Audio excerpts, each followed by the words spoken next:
We'll stand up in the reading of the Word of God. Reading in the book of Joshua, chapter 2, starting verse 8, getting down to verse 12. Joshua chapter 2. It's near Judges chapter 2 verse 8 down to 13.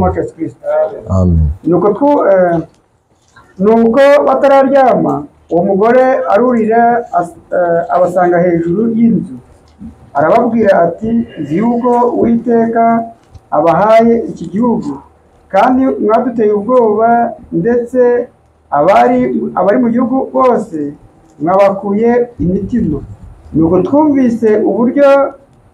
twumvise uburyo Uwiteka yakamije inyanja itukura muyigezeho muva muri Egiputa n'ibyo mwagiriye abami bombi b'Abamori bo hakurya ya Yorodani Sihoni na Ogi abo mwarimbuye rwose tubyumvise uwo mwanya imitima yacu ishya ubwoba nta muntu n'umwe mutakuye umutima kuko Uwiteka Imana yanyu ariyo Mana yo hejuru mu ijuru no hasi mu isi none ndabinginze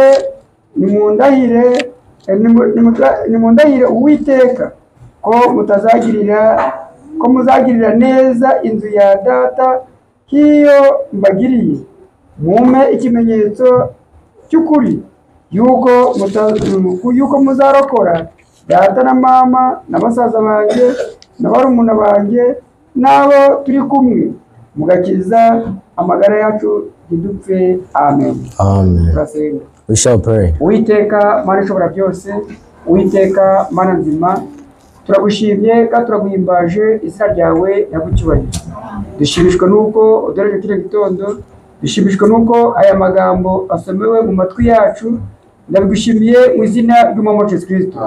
Mwami Imana, Mana ishobora byose, iri jambo ntacyo dufite twarivugaho.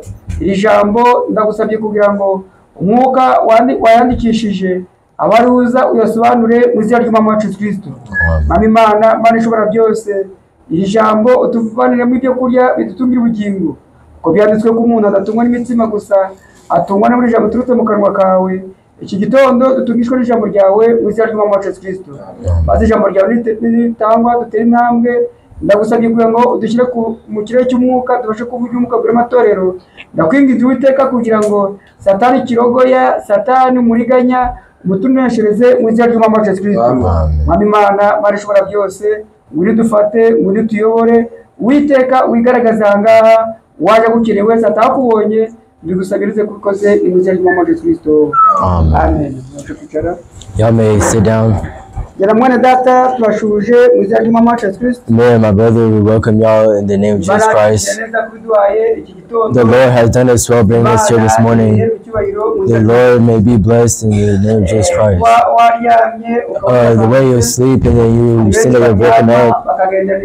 There's a lot who have slept and haven't woken up and never sinned again. And they have gone out the body. But us, the Lord has protected us. And He has added us to our life. The Lord may be gifted in Jesus' name. Being seen in front of the Lord is a big promise.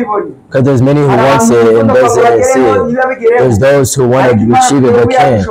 But us, the Lord has allowed us. We're in front of Him, and we thank Him in the name of Jesus Christ. And so in the book that we have read, it's not the first time that we have read it, because the book of your name is always new. It's not just news. It's separated from just regular news. In the news, people just read it, and then after reading it, it has ended just right there. But the word of the Lord is always new. In the verse that we just read is the news that says about a woman that's named Rahabu was an angel. She was the one in the city of. She was known as this person, and she was always around these people. And as we said, those people, they knew that she was a sinner. But one day, she was told that there's people came to a place that were separated from those people, because they came to change the place. They have came to see how the place is built, then to tell them about how the place is built, and so they may build around it knowing the news. And so those who want regular, because there's no one that can play in a place that doesn't know the news about it. Amen. So in this person, when she seen that those people, she knew that it wasn't just regular people. She realized that they were to see her. But she knew that they came to take the place, and it's the place that God has given them. And it was caused by what? It's so that they may know that the Lord has given her that place. And it's because they have known the news of the Israelites. Amen. To know that the Lord has worked with the Israelites, to know that the Lord has warned them, to know that the Lord has warned them, and when they got to the Red Sea, the Lord, He was separating the water, and so they may go in the dry place, and so it caused them to say, listen, I have known you, and I have known that you are not just regular people. I know that you have came to take this place, but as our Lord, He has given to you. Amen. Our Lord has given to us. But just because there were people, the Lord knew that there were people who was in there. And so He said, let me call these people that could help. Let me call these people so that they may wait. And so they may look over where those people are. And so that we may lock them up or kill them. So the Bible is telling us they got to her place, and Samariah had fed them. And after she fed them, she told them in the place that they are fear. Their hearts are full of fear. They have gone a lot of fear. They have gone to this place. And so now that they came to take her, go climb up. Go climb up so that I can hide. And so I can hide y'all. And so whoever looks for y'all will not be able to find you.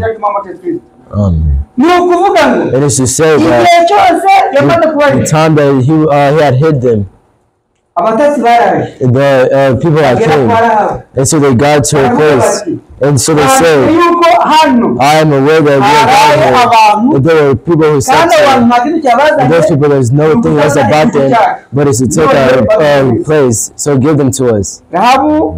yari umuntu umunyabwenge. Maybe she was a smart person. Imana imukize abantu. When the Lord heals Imana people, imukize ubwoko bwabo. when the Lord heals their sins, He makes a path where there wasn't one. And so He told them, that's right. The people that were here, I have fed them. I have catered to them. But after I catered to them, I told them, go and get out of here. And get from here. Follow them. They have not gone far. And so you will be able to get them.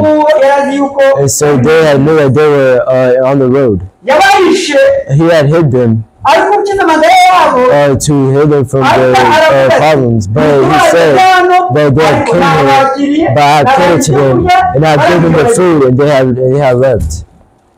And they have ran. And so He ran and caught up to them. And He told them, those two people, He had told them, He had realized them, and He had represented people were looking for them, and told them that they have left. Whether you have left in your blind place, they followed them looking for them. And we ourselves, you promised me, and knowing that my place I have catered to you. And now, if you come to find this place, and you've killed the people who's there, and you refuse to take them, and so me and my family, and my mother and brothers, and my siblings, will you ruin our life? And they said, that's right. You have done us good. And so that you have done us good. Anyone who may get into this place, if you feel that we're coming, if you know that we have arrived, take a string of bread and put it on the door. Everyone who gets here will know that that place is not meant to be saved. Those people who are in there should be saved. And so that string represented the blood of Jesus Christ. And so that string that is red represented the blood of Jesus Christ. And because of that string that was red, it was representing the Israelites that they put on the doors when they were coming out of the and the people passed those houses because the acknowledgement of those red strings was also representing the blood of Jesus Christ. Lord bless y'all in the name of Jesus Christ. And Josh says that I have done y'all well. And that I have done y'all good, what would y'all do for me? And so when y'all come, will y'all also kill me for those who will come for them? When you come, you also kill my father and mother. When you come, you also kill my siblings. When you come, you also kill my family. And so they also say, because of the good that you have done for us, because of the good, because of the goodness you have done for us, we will also give you back good. We will also save your lives. We will also live the life of your siblings. The Lord give you a blessing in the name of Jesus Christ. And so the word that we're reading is saying, believing in what God has done with those that have passed us. Believing and being able, knowing that what the Lord has done with those that came before us. Because the Lord has done before us, all tells us that us we may also believe, and so we may gain eternal life. If we are meant to believe, it's because those who came before us have believed. If we're meant to go up, that's because we know that this person has went up, and so we know that Ariel has also went up, and so then we know that the Lord has worked with those people who came before us doing miracles. Because in those years, because of the works that the Lord has done for us, also caused us to believe. And so He also gave us the promise that us ourselves, if we believe, we'll see the light of God. mu izina ry'umwami Yesu Kristo. Amen. Ni ukuvuga ngo And it's to say, nitwizera nk'abatubanjirije if you believe like those that came before tukagendana us, nk'abatubanjirije and we walk like those who came before us, we will also gain eternal life. kubera iki? Why? Because those who came before us, they went with the Lord. And the Bible is telling us that they have went with the Lord back in the 300. They went up and they went to heaven. Because the Lord has helped them and built them to go to heaven. We also have a promise that says, now we're working with the Lord and we're going with Him. We also have eternal life. And when Jesus Christ is in the sky, we will also go up with Him, and so we may be with Him in the name of Jesus Christ. But it's to know that the Lord has worked with those that came before us is the God of ours. The Lord has worked with those of the Israelites in the days of Egypt, and that's our God. The God that He was chosen. Yeah, He was someone who was just like us. It's written in Jacob. It was someone who was like us. And so the Lord has moved him and took it to heaven. That's why the promise that we also have and the belief that we have, and we have a belief that they were taken, and that He was taken by the Lord Jesus Christ. And so our time will also come that we may see the Lord in heaven. The Lord and send a blessing in the name of Jesus Christ. To know the news. And to know that the Lord has worked with those who came before us in this time. And to know that they went to heaven, what happened? In the Bible, it's because they went with the Lord. Because they went with the Lord. And the Lord did miracles. And He healed people in His will. And He did those people. So those people who were in here, they were taken out while they were. And those who started from us, the Lord has worked with them. And who took they worked with Him. And so He gives us the right. And that when the Lord comes back, we may also go with Him in the heaven. In the name of Jesus Christ. And we're coming to an end. But what I want to tell y'all is that believing is right. But you need to know where is the belief from. The Bible is telling us that believing is to know without what you're not seeing is the truth. What you're not seeing with your eyes is what's the truth. The reason why we're saying the and the work of these people and who came before us is not because we wasn't there. But because those things were written, they were written with the Lord. And they were writing about the behavior. That's why us, we go saying, if we change our ways and we believe in our God, we will also see our true God. We will be taken up to heaven. Oh, the belief that we have is because there's a place that we've gotten it from. We got it from those who came before us and who went with the Lord, and they worked with the Lord, and the Lord was going with them, and the Lord did miracles within them. And so when we hear it too, it causes us to believe in promises, and it causes us to believe that what He did for them is the way that doesn't change. And so us, He may do it for us too. Amen. We are coming to an end because the time is short. And it's to say that the Lord has worked with them. And He's working with them during these days. He's still working with His people. And the time is running. And so I'm going to read a small verse. Let's read Joshua 4. Joshua 4, verse 7. arobanuye mu miryango y'Abisirayeli yose umwe umwe arababwira ati nimunyure imbere y'isanduku y'Uwiteka Imana yanyu muri Yorodani hagati umuntu wese aterure ibuye arishyire ku rutugu kuko umubare w'imiryango w'Abisiraheli ungana, kugira ngo bibe ikimenyetso muri mwe. Kera ubwo abana banyu bazabaza base bati, aya mabuye ubwanyu ni icyitegererezo ki? Muzabasubize muti, amazi ya Yorodani yatandukaniye imbere y'isanduku y'isezerano y'Uwiteka igihe yambukaga Yorodani, amazi yayo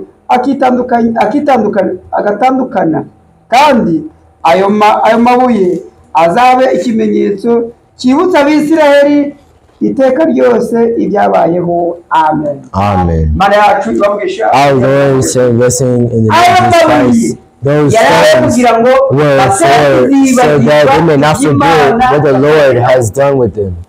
So they may not forget that the Lord has separated the Red Sea, and so they were walking the dry lands, and they walked over rocks, and those rocks were rock, and the Christ's children. And so the children may know that the Lord of our before us, of our fathers, have done miracles in the Red Sea. It creation that reminded them, the cause of remembrance. And so we wonder, he chose those who started before us, and so me, how will he work with me? If the Lord has done those miracles, and the children may know those miracles have been done, so your belief, where would you get it from? Those who doesn't get from those who didn't get from the one before us have been lost. They will not find anything. They will come to church, but they will pray. And after praying, what the Lord wanted from us is so that we may change, so we may know the news that the Lord has worked with those before us. We are coming to an end, we're ending here. So let's ask our brother to pray for us. But to pray for us, that the Lord may continue to remind us the news of those before us, and how those before us were, and how they walk with the Lord, and how they went to heaven. The reason why they went to heaven is because they walked with the Lord. It's because they went with His word. And so today, I'm looking at us, so they go with the word, and so you may know that those before us, they went this way, and what the purpose was. And so I tell you the truth, even though they're not still alive, and we're talking about what the Lord has done with them, they still have eternal life. Because they have entered the gates in the heaven while we're there. They wouldn't pass us. What will they do? They will be resurrected. They will be resurrected with eternal life because they have gone with the Lord. So Lord, send your blessings in the name of Jesus Christ. And let's pray so that we may separate.